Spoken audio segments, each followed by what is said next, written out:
Hey everyone, I'm Damon Fernandez. Thanks for watching us here on Local 4 Plus.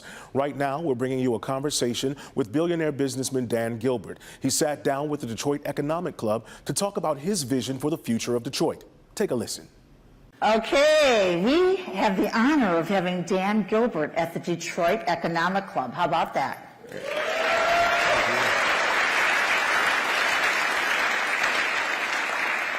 Okay, Dan, first question. Some people who read about the Rocket family of companies and the incredible success you've had, they may not know how it all started, how this entrepreneur grew up, how he had the vision and the drive, how he chose the path. Take us back. Tell us your story. So you're talking about just how the business started? Is that what you're saying? How you started in life. Well, you know. Well, don't go back to birth. Okay. I mean, like, you know. All right. Well, yeah, so I had a real estate license. And I just hung it at Century 21. So I got my real estate license when I was like 19, just because I thought it would be a cool thing to do. And these mortgage guys would come in, with donuts trying to get, realtor business, which I was one of them. And so I just started investigating it and figured out how to become a mortgage broker at the time. And so I took out, those shared office spaces they used to have? Mm-hmm. So I went right next to a lie detector guy. It's a true story. And one day he had a client in there, and there was a shotgun went off, and we thought they killed the guy, but it just went off by mistake. I thought one of the guys... Is that true? True story. And so I rented space. It was like a 12 by 12 room. Started with a couple of my friends, and really that's it. That's how it started, and we just went from there. Our first ads were, remember those Homes magazines they used to have? Yeah. So we took out ads on the back of them. That was our first thing. The phone started ringing, we went from there.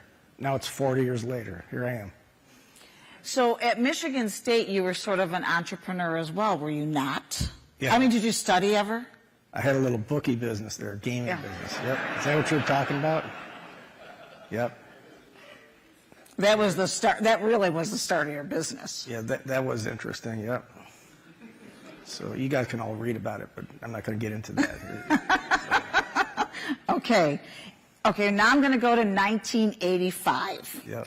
You founded Rock Financial in 1985. You took the company public in 1998, 3 years later, and then you sold it to Intuit in 1999. That's when the name changed to Quicken Loans. I'm not sure anyone knows that. Tell us what motivated the sale. Well, at that time, Intuit, which owned Quicken Software, they had that time, they don't have it anymore, but they used to have 30 million users. And our concept, if they were to buy us, we would get into these 30 million users who were doing their tax returns every year. And there'd be a little message that would come up, let's do a mortgage analysis for you. And so that was the concept. They buy us and we get into their user base. Turns out, at that time, it was 1999. They said, okay, we can get you in the 2005 version. So I said, you guys just paid a lot of money for us. You want to wait 6 years? And I started learning what bureaucracy was in companies at that point. So it didn't turn out great for them. But a couple of years later, they decided they're getting out of direct consumer mortgage stuff. So they said, let's sell it back to you. I said, sounds good to me. And so we bought it back. Okay, they bought the company back in 2001. Follow me along the timeline here. You changed the name a few years later back to Rocket, and over the last couple decades, you crushed the competition. Mm-hmm. Tell us, why is Rocket so different from many of your competitors? Well, first of all, mortgages, there's 30,000 places you can get a mortgage in the United States, and mortgages are very local, and it's a very fragmented business. And it's fragmented and local for a reason, because it's hard to do. So there's a lot of companies that muscle out maybe 5, 10 loans a month. But to build an operation where you have a platform that's going to be able to be 50 states, 3,000 counties, I mean, that's a major undertaking. And we decided to take it. And then we have the culture, which I think you guys have these books. Did you get the books on your? Yeah, everybody's got one, don't you? Yep. Normally $19.95 plus shipping and handling, but it's free to you today. So our culture drives everything to this day. I mean, we jump. Before culture was like a trendy word, I mean, we really jumped into culture as being the big thing that drives everything we do. And our people know it from day one. Even in this facility here, we do what we call our ISMS Day every 5 or 6 weeks. So anybody who started working with us within that 6-week period spends 8 hours here with Bill Armistead and me. 8 hours, imagine that. I can't imagine that, actually. And we go through and we go through our isms and we go through our culture and we talk about it. So our people know who we are, and that's what we say our culture is who we are, and what we do is different than who we are. And it's really a special culture, and I think that's probably the number one reason. But building that platform I told you about earlier, it took probably 15 years to build it, so it's not like it took, you need brains and you need some capital, but it's really time. We invested that time, and that time, it's hard for a company to compete with us because it's going to take 15 years to do it, and it's going to take a lot of smart people, and it's going to take a lot of capital. So we did have a moat around us right now. You were really the first one, though, to actually go to purely online to get your mortgage. I mean, that was, everybody kind of thought you were nuts, but it worked. It did work. If you recall back in the late 90s when the internet was coming out, people were saying, how can you sell things on the internet like a couch? You'd have to sit in it, or like a car, you'd have to drive in it.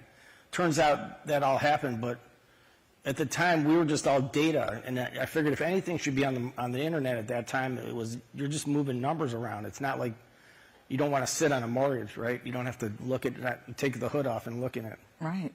So, but that was a risk. That was one of the risks you've taken in your career. yeah, we shut down about 23 brick and mortar operations that we had at the time.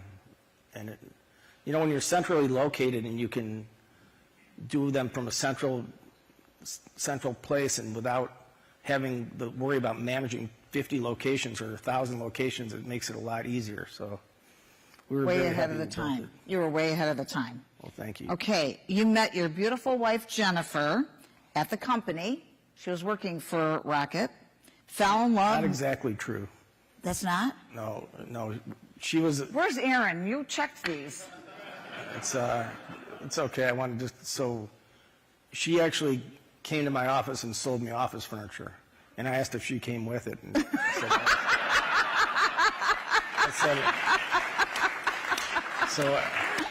I said it's like batteries included. That was it. So. Oh my God. Okay, wait, I got. Okay. You met your beautiful wife Jennifer, when she came to your office and sold you furniture. You fell in love, you married, and you had 5 beautiful children. Your first, Nick, was born with a rare genetic condition called neurofibromatosis, NF in short. Can you tell us a bit about NF, about what's not to like Nick Gilbert, and his passion for living his short life to the fullest? Yeah, well, NF is a genetic disease. 1 out of 3,000 people on the planet are born with it. It's prevalent in all countries, all races, all demographics, and it's a very devastating disease that causes generally tumors on the nerves. And his were in his brain, so we were fighting brain tumors his whole life, basically. And unfortunately, I mean, he made it very long. He made it to 26 years old. I mean, he was a warrior, but he finally succumbed to it a year ago, May. And unfortunately, we did everything we can, and we just ran out of luck. We ran out of things to do. Tell us about, what's this tattoo on your arm I'm seeing? That's Nick, so I can take him everywhere I go now, And it says, if I can read it, what's not to like, which is his famous, famous saying, right? Yeah, so he represented the Cavaliers in the NBA lottery, which is where you have a bunch of ping pong balls and you determine who's going to be the first pick, second pick, third pick in the NBA draft. And there was a national reporter kind of going around for the people who were being interviewed or representing their teams, rather. And so she was interviewing them, and she interviewed my son, and she said to him, Nick, your father said you're his personal hero. How does that make you feel? And on national television, he's 14 years old. he looked in the camera and said, well, I don't know what's not to like. and so that stuck with it. That became sort of his brand.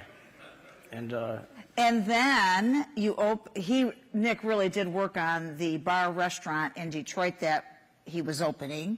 He passed away before it was finished, but Jen tells me that even in the hospital, he was giving instructions on the tile.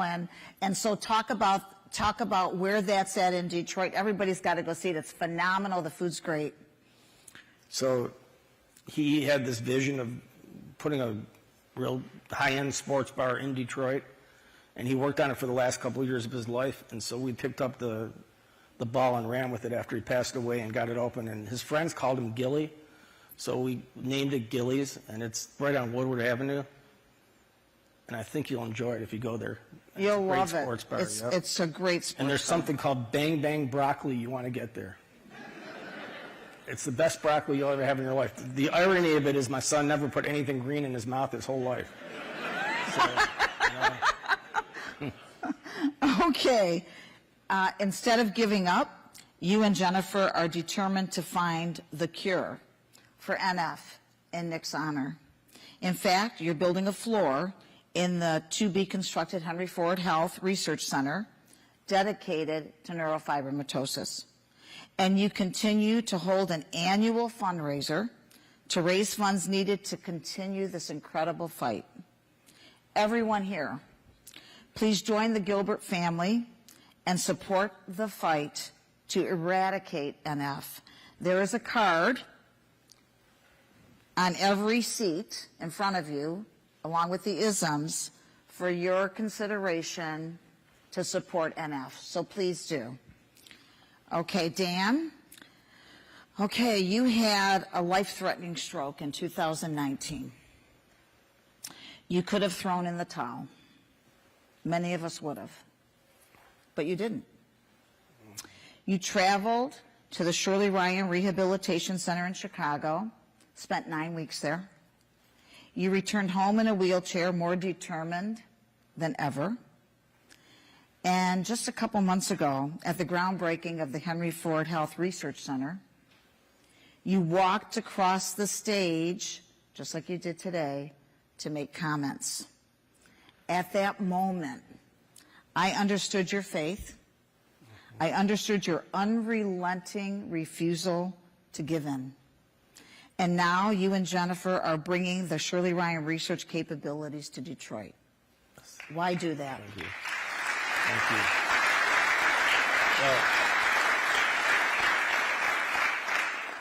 Well, when you have tragedies like we've had in the last 5 years in our family, I mean, you try to look for ways to make something good out of it. And I think what happened with Nick, being able to find a cure would be something in his honor and something phenomenal that we could stop that devastating disease. I mean, if you stop it, it's stopped all over the world. And there's like something like 3 million people have it. When you know, 1 out of 3,000 people, it seems like not a lot, but when you multiply that by 8 billion, that's a lot of people that have it. And so, in his honor, we really want to cure that disease. And then Shirley Ryan, talk about why bring that to Detroit. And so when I was in Shirley Ryan for 9 weeks, I mean, it was a humbling experience for sure, and they were a great operation. I mean, absolutely fantastic from the minute I got there to the minute I left. I loved it there, and I started talking to them when I was there about, man, we need one of these in Detroit. That would just be phenomenal, because there's just a ton of people who need neuro rehab, and it's not an easy. I've been doing it for 5 years, and it's still not over, so it's a long haul. And a lot of people don't have insurance, or their insurance runs out. They get like 30 hours of physical therapy, which you need hundreds and hundreds of hours to come back from these kinds of things. When I was there were people who were, motorcycle accidents, car accidents. There was an 18-year-old girl who was in the room next to me who was at a concert and actually started screaming and yelling so loud herself, she blew a blood clot in her head, caused a stroke. Wow. So, I mean, I also learned that kids get strokes. I didn't know this. Kids get strokes. Teenagers get strokes. You can get you at any age. I mean, I was like 56 or something when I had it, and people were telling me that was young, which is crazy. But there's a lot younger than me that had it. So Shirley Ryan's coming to Detroit. How about that? Yeah.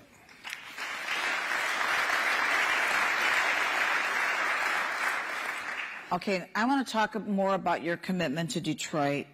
Due in large part to your family, Detroit is now known as the comeback city. You relocated your company to Detroit from the suburbs. You purchased and renovated, I don't even know how many millions of square feet of tired and often abandoned buildings. You provide funding to assist homeowners in Detroit that choose to raise their families in this great city. Why are you investing billions of dollars on Detroit? And what is it about Detroit that other large cities are simply missing? I'll give you the personal reasons, and there's a business reason for doing what we do. The personal reason is I'm a fourth generation Detroiter. My kids are fifth generation. And my father and grandfather both had small businesses in the city, so I came down a lot with them when I was a kid. My father had a bar. My grandfather had a car wash. And they would always take me, and I would just look around and see things, and they'd point out things, and they loved the city. And you always hear great things about the city from them, and talking about how when they were young and all that stuff. And so I witnessed the decline over the decades. And I was kind of embarrassed going to other cities when people asked, probably till 10, 15 years ago, people would ask you, where are you from? You'd say Detroit, and they'd say, are you okay? And it was just kind of, it's always stuck in my head. And I said, if I could ever do anything to change that, I would. And so we were in the suburbs for our first close to 30 years of business. We had a lot of employees. We knew that if we went in some of these empty buildings, we could fill them ourselves at the beginning and hope that it catches fire and that other businesses see it and want to come down. So that was the personal reason. The business reason is that even back 10, 15 years ago, and certainly now, these young folks coming out of college, they don't want to be in suburbs. They don't want to be in the farmlands. They want to be in urban cores. So if we were going to keep recruiting and growing, we didn't think we could do it based on spread out office space in the suburbs. So we said, let's go downtown and try to remake it so we can recruit some of this great talent across the country. And what was the second part of your question, Oprah? What is it about Detroit that other big cities are missing other than Dan Gilbert? I mean, what are other big cities missing that we've got? Well, I think every city is really different. I think when at the beginning they say, you want to be the new Chicago? I said, no, we want to be the new Detroit. I think every city's got its different culture, different bones.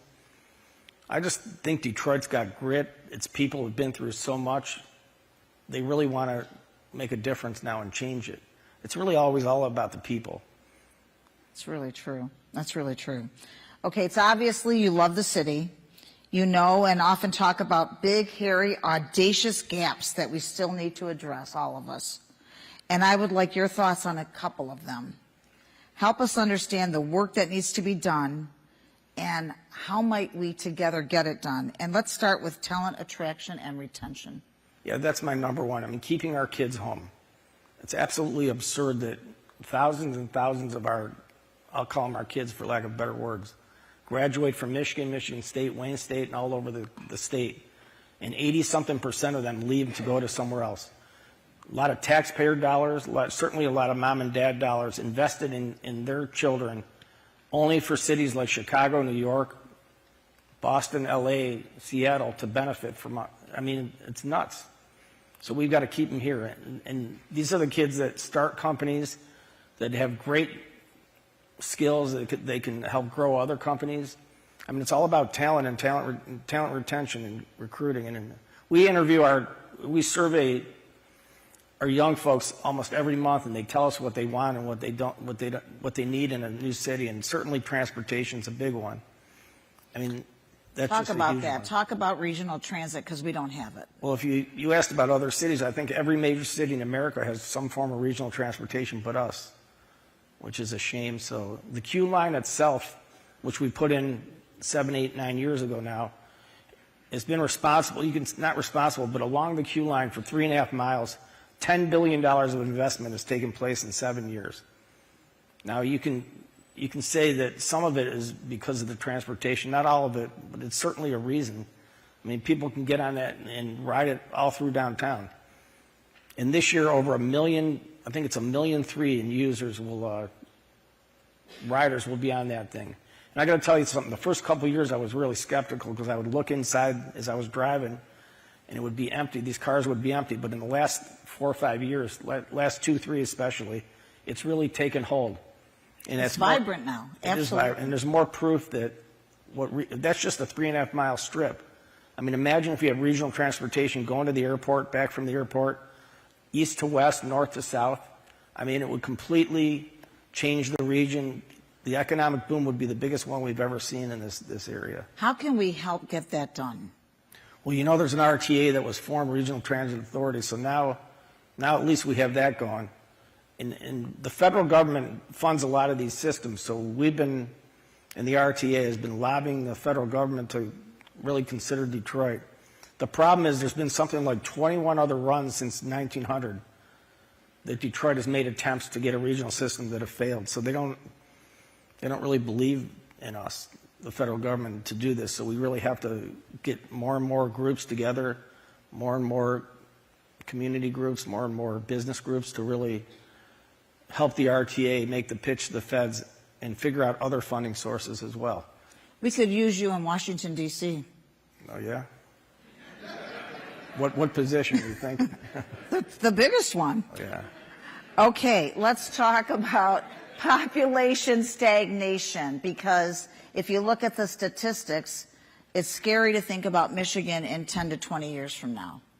So if we get regional transit, if we can get these bright kids to stay here and not move out of state, that's how we probably grow the population. Otherwise, we're looking down a tough road. If you don't grow a population, you're in big trouble. If you look at any economy in the world, countries that are losing population are in dire straits.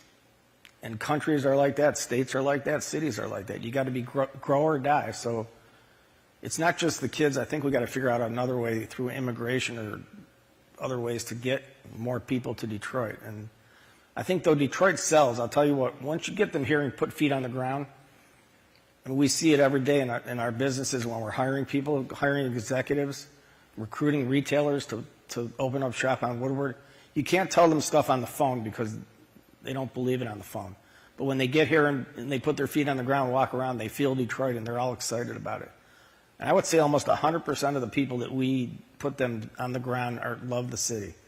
You can feel the energy now. I mean, you guys probably know if you're walking around there.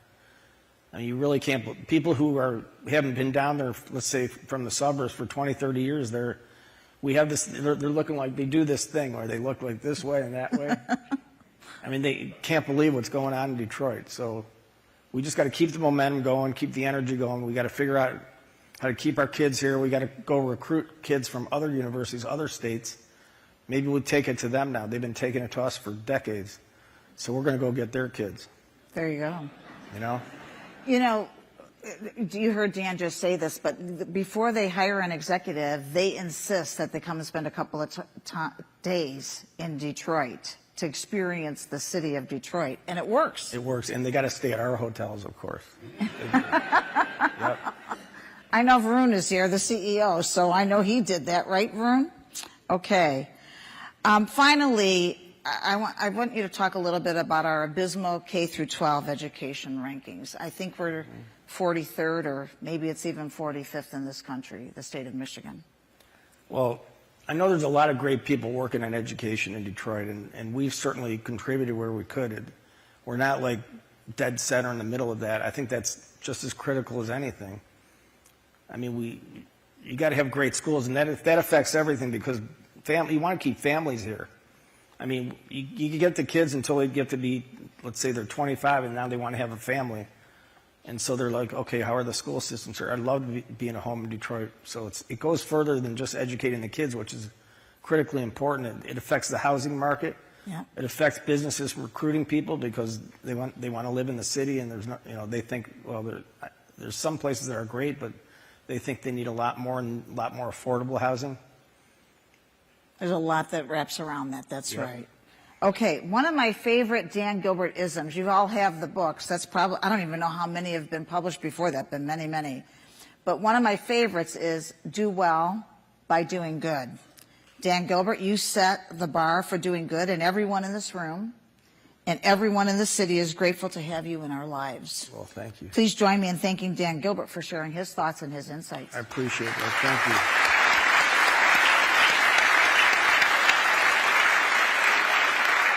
Thank you. Okay, thanks.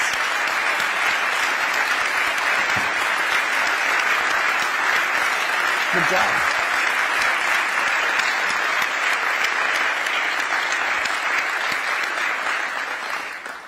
So I think I'm supposed to ask a bunch of questions. By the way, I mean, at the inference of maybe you going and taking the top job, I'm not so sure about that, but there's a guy in the audience that maybe should take it. I think his name is John James.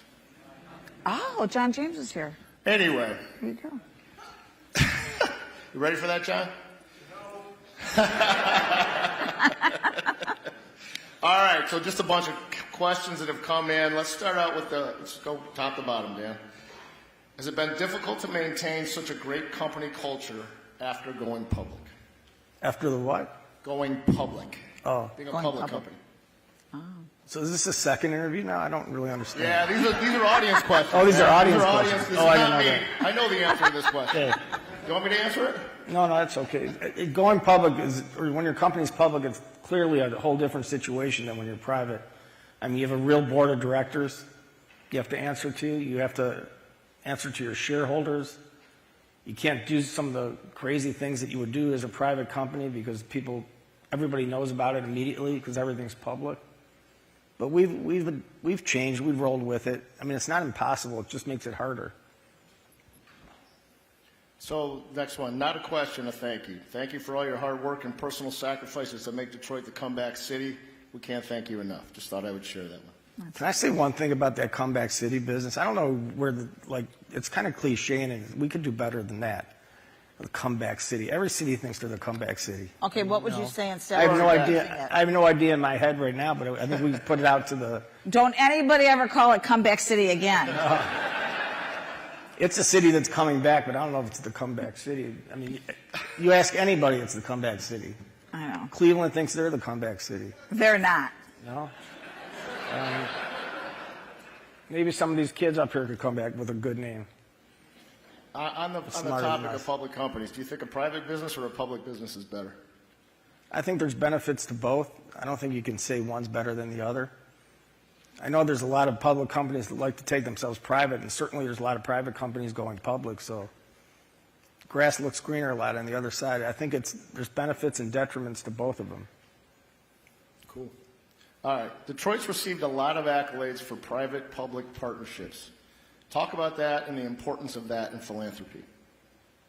It's absolutely critical. These partnerships that we just talked about, mass transportation. I mean, it's got to be a partnership between the governmental entities, the business community, the communities, the community groups themselves and that live in the city.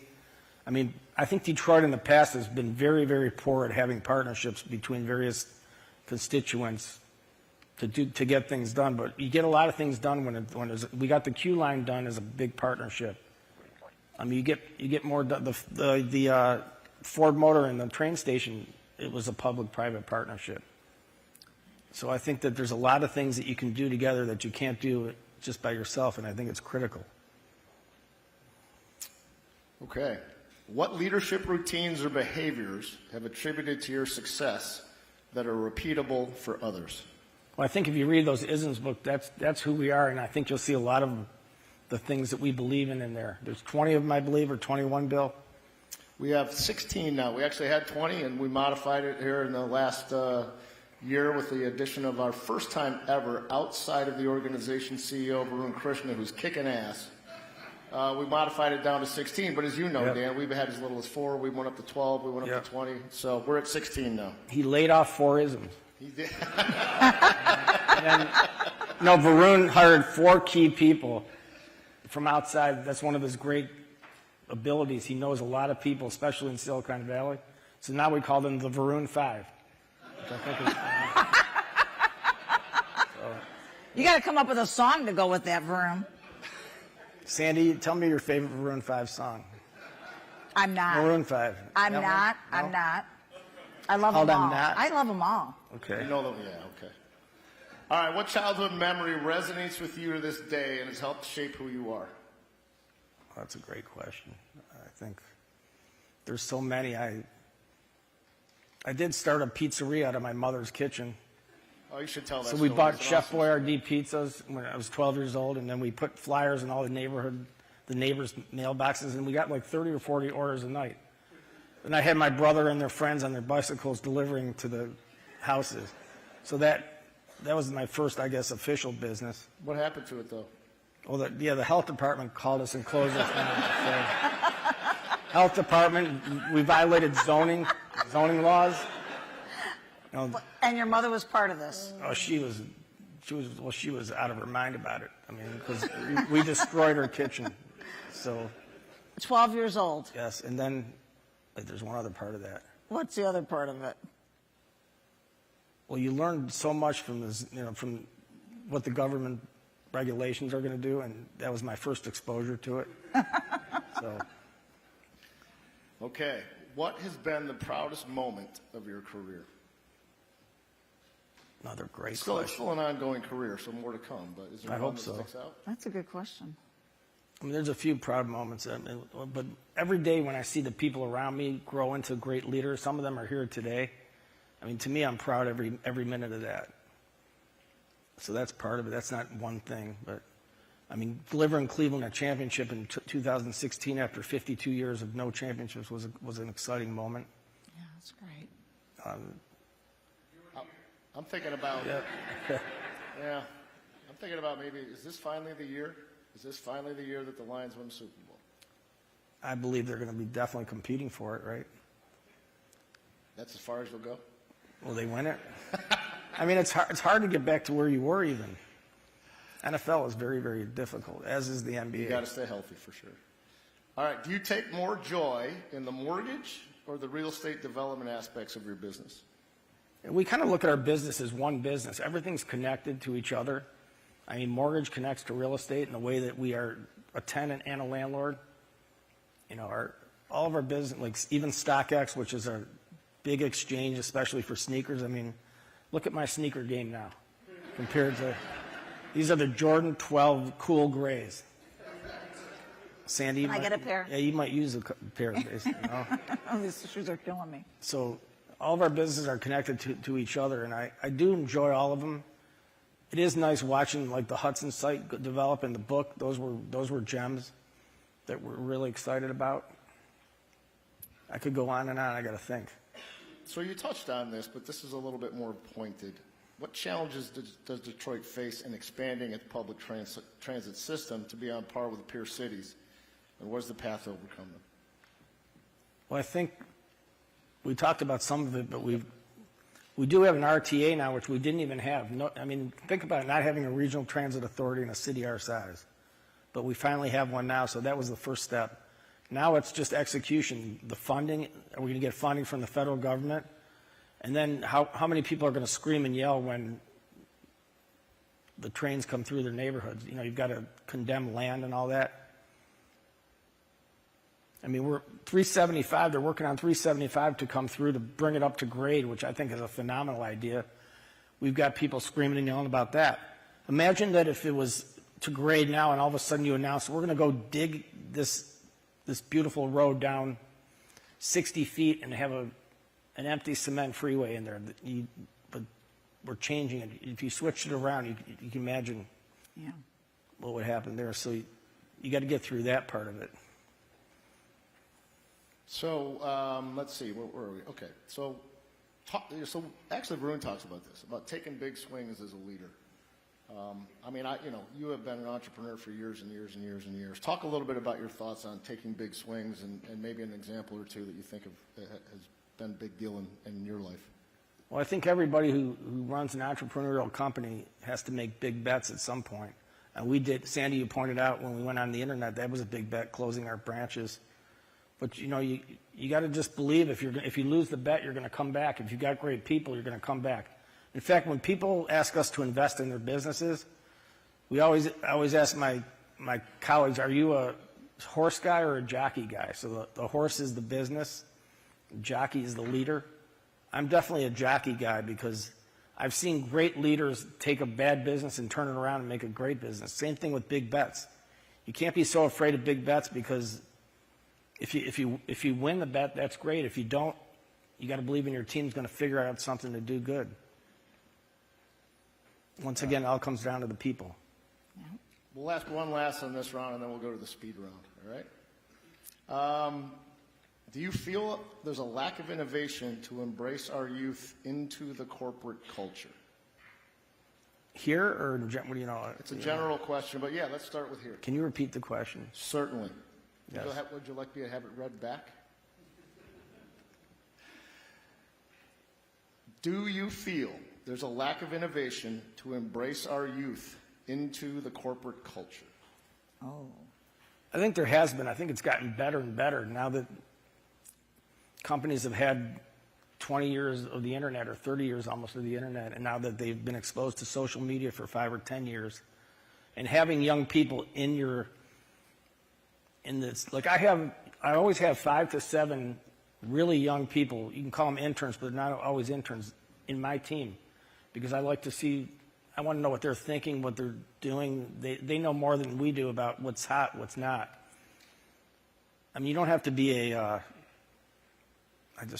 influencer to necessarily be great and know about it, but these kids today, they know way more than we know. Their ideas and innovation seem to be a lot better than we are. So I think keeping the old people exposure to the young people is critical for that, to have innovation in a corporate environment. I want to echo that, because I think you've done a phenomenal job with our internship program. You kind of fostered us to do it, and bringing in youth and understanding what's going on. And if you're a business out there and you're not doing it, I think you should, because it will absolutely plug you into what's going on in the street with the youth of America. Well, I'll tell you, every summer we hire about 1,500 interns from across the United States. And last year, I think we had 230 different colleges and universities represented. I mean, you can name them from UCLA to Harvard to HBC schools. I mean, we get them from everywhere. And it's the great pool for our hiring comes out of there. Probably 80% of our hiring comes out of these internships. I mean, you get two things. You get them bringing your new ideas, and you get a potential candidate that's going to be a great one. And then you can also feel if they're good candidates because they've spent some time in your company. So I recommend everybody get an intern program going. All right, here we go, lightning round. Something on your bucket list. What's on my bucket list? Something on your bucket list. I would like to be the guest host of like Jimmy Kimmel or one of those shows. That's always been a dream of mine. Here's a better one. Something on your anti-bucket list. Ooh, that's another great one. I guess stranded on an island with only the Detroit Free Press.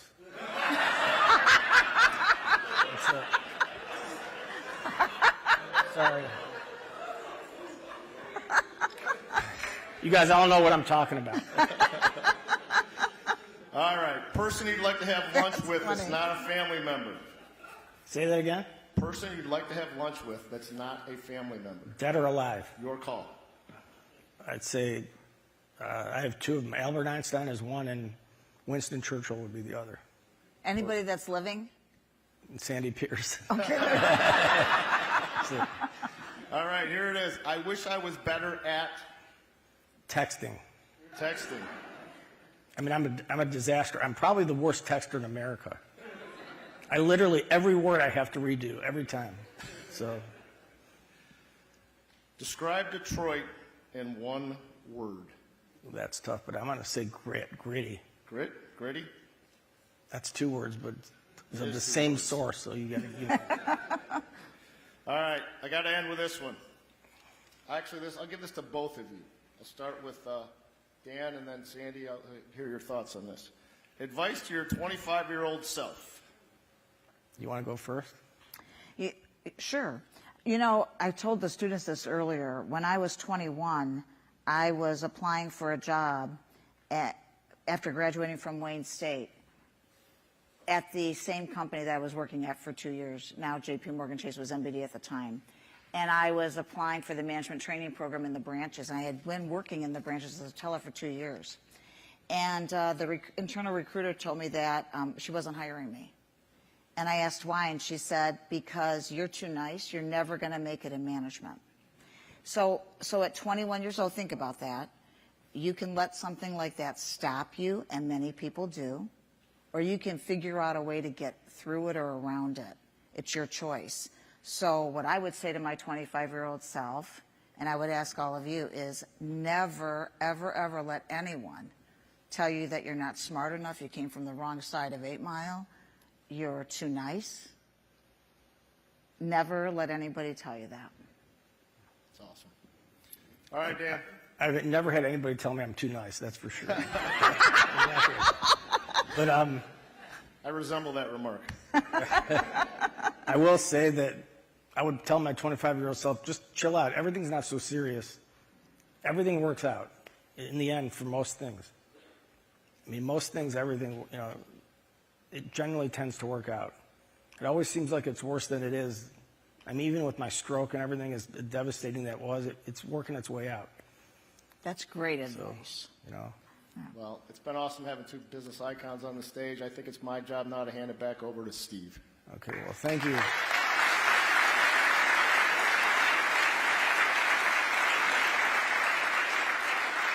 Thank you, Bill. Dan, we know how busy you are, how valuable your time is, and Of we want to course. thank you for spending the time with us, but also for your generous support of Detroit and the Detroit Economic Club. Well, thank you. It's my And pleasure Sadie to and be Bill, here. you guys rocked it today. How about a final round of applause for all three of these guys? Thank you. Thank you very much.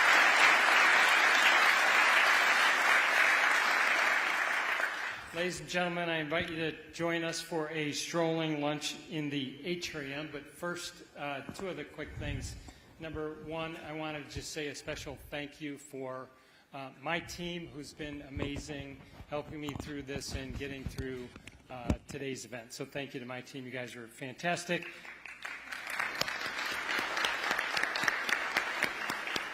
And secondly, something you can do. Tell your friends and colleagues to join the Detroit Economic Club, because you won't find a cooler group of people. So, on time, every time, this meeting of the Detroit Economic Club is now adjourned. Thank you, everybody.